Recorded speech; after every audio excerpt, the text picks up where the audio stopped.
How's everyone doing? Today I have a Blu-ray update with 9 pickups right here. If you've seen any of them, definitely let me know what you think of them. There's a couple 4K Ultra HD titles and 1 DVD. And let me know what is your favorite pickup from this haul as well. First up is the Best Buy exclusive 4K Ultra HD Steelbook for Transformers The Last Knight. Now, it's flashy, it looks nice, great sound as well. Picture and audio quality are excellent. But for me, I feel like the Transformers franchise, much like Resident Evil, Underworld, the Saw movies, it's like once you've seen one of them, you've seen them all, essentially. And that's how I feel about this. It's not going to change your mind if you're not a fan of the Transformers movies, but if you are a fan of them, you'll enjoy it. And I feel like the same way about the Fast and the Furious movies, too. They're all kind of the same, all of those kind of franchises, but there's just slight variations here and there within the movies. I thought it was enjoyable for what it was, but it just got a little bit monotonous over the time. It's a long movie, and it just feels kind of drawn out.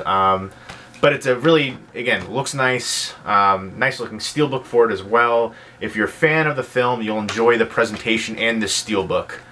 But I'm gonna try to sit through this again and give it another shot. Maybe you know, giving it. I feel like sometimes you can appreciate movies a little bit more depending on the setting and you know all that kind of stuff. But a lot of times you appreciate it less. But yeah, I mean, the Transformers movies, for me, they're popcorn entertainment. That's exactly what it is. I remember this being decent. You know, it's the same kind of stuff that you see from all the Transformer movies. It's not the worst in the franchise, but it's not the best in the franchise either, for me.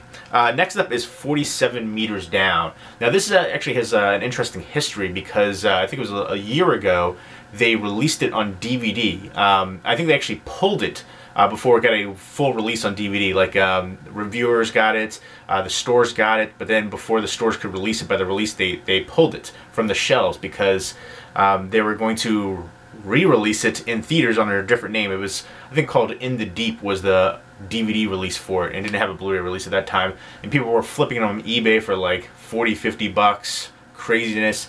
I think partly because they saw how well that The Shallows did in the theaters, so they wanted to release this in the theaters, and they did so, like, I don't know, 8 months later or something like that. I can't remember the exact timeline, but now it has a Blu-ray release under a different name, 47 Meters Down.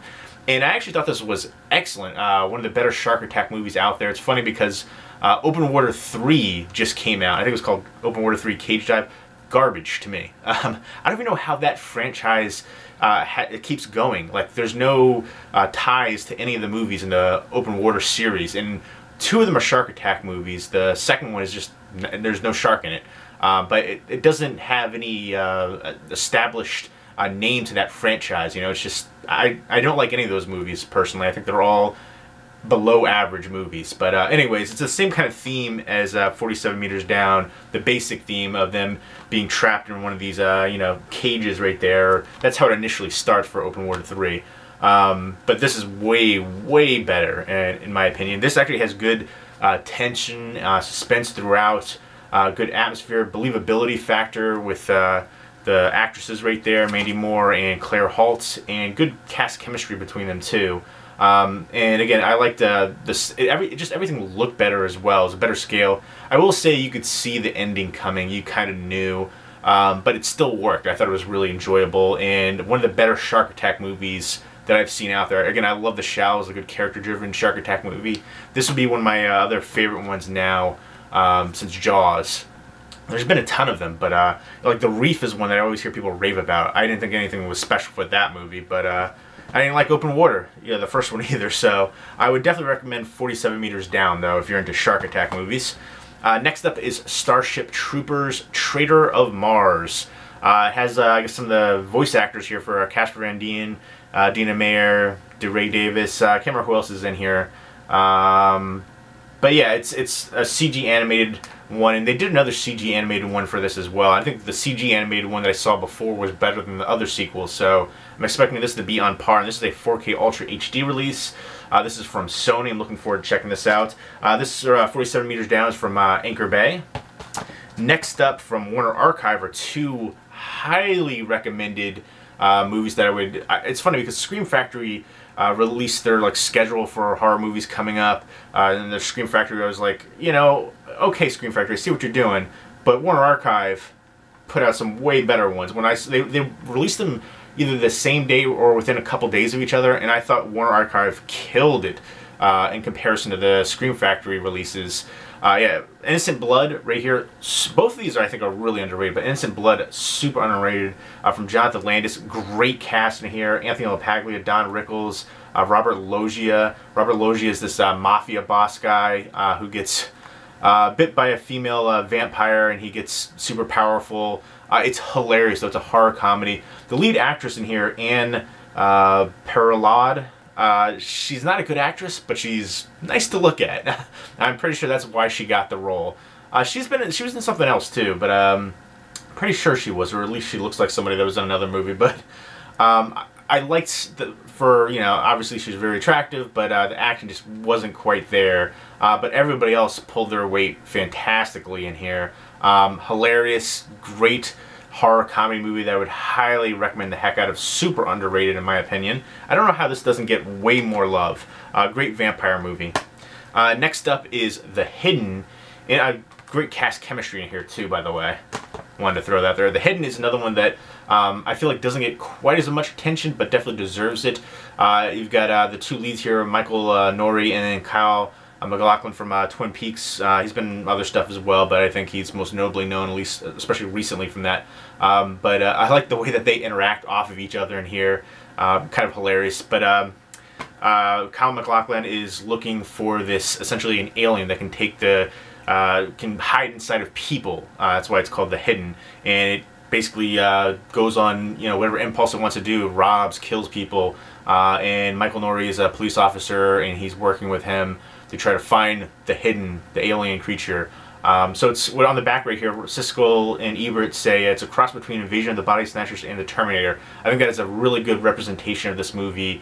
Very entertaining. I wish they would have done a little bit more with the alien, but it still works. I can definitely see there's certain aspects that reminds me of Men in Black. When you actually do see it, I was like, oh, I can see there's some influence there. But I definitely love this one. I would definitely recommend it. The Big Sick, which is one of my favorite movies of the year. Definitely a very heartwarming, dramatic film. Great cast chemistry. Based on a true story as well, which I wasn't aware of. Kumail Nanjiani, he's a comedian. Zoe Kazan, Holly Hunter, Ray Romano. Some other recognizable people in here too. But it's basically how they have a relationship, and they deal with everything going on, especially with him, with his background. How they want, basically want him. The family wants him to have a arranged marriage, and they wouldn't really take too much to him dating a white girl. So there's a lot of drama with that going on, but the humor is hilarious, and you get to see at the end. There's some special features too, the lead scenes, all that stuff. But you actually get to see, the personal journey, the real life version of his wife. It's basically, based on this the real life story, but there's some exaggerations to it. So it's really interesting, especially that factor that they show his real wife there too, and you see the pictures at the end, which I thought was really cool. Some really good special features on here. Great release from Lionsgate, and one of the better movies of the year that I've seen so far. Next up is Crashing. This is the complete first season from Pete Holmes right here. This is hilarious. I love Pete Holmes as a comedian, and his HBO special is on here as well, and that's actually one of my favorite comedy specials of the year. So I would definitely recommend picking this up just for that alone.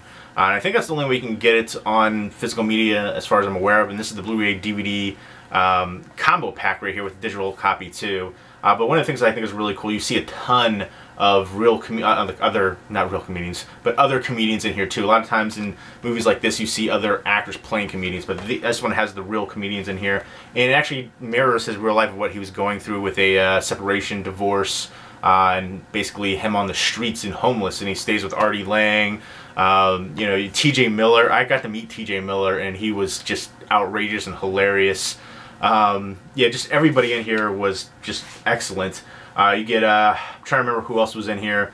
Sarah Silverman, Hannibal Buress, but a bunch of other comedians So you get to, and he actually talks about it too. There's like certain episodes where he talks about what he was going through at the time when he actually stayed with T.J. Miller.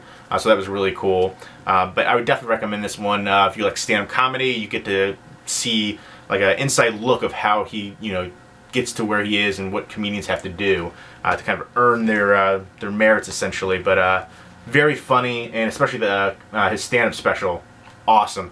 Stand-up special is called Faces and Sounds. Next up is Wonder Woman. This is the 4K Ultra HD. This is from HBO, by the way. And this is from Warner Brothers, Wonder Woman. This is basically, to me, a female version of Captain America. That's what it felt like to me. It has the morale tale, but Gal Gadot is stunning.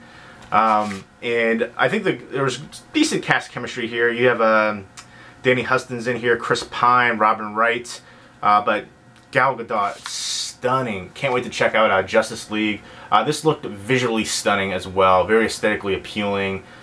Basically, she's on an island with Amazonians, and basically he's trying to find the god of war. And Chris Pine kind of ends up there and basically drags her into the war. And he's an American pilot, and he's kind of under kind of incognito as well, pretending to be a German, kind of a spy. And so she sees the real world for the first time, and it's kind of a fish out of water aspect to it, and she's kind of blown away by everything.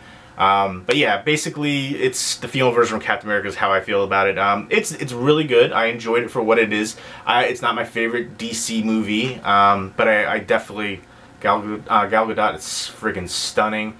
And I think she was actually probably the best part for me for Batman vs Superman, though. I wanted a little bit more from it. It felt a little too formulaic and cookie cutter in certain aspects. Did have some good humor in there too. Next up from Well USA is a DVD. It's Volume 3 of The Legend of Bruce Lee, a TV series. This is the last 10 episodes. Danny Chan is in here playing Bruce Lee, just going through the life and story of Bruce Lee. Very iconic. So there you go. Those are the 9 pickups. If you've seen any of them, definitely let me know what you think of them, and let me know what is your favorite pickup from this lot. Leave me a comment or video response down below. Hope everyone's doing well. Take care.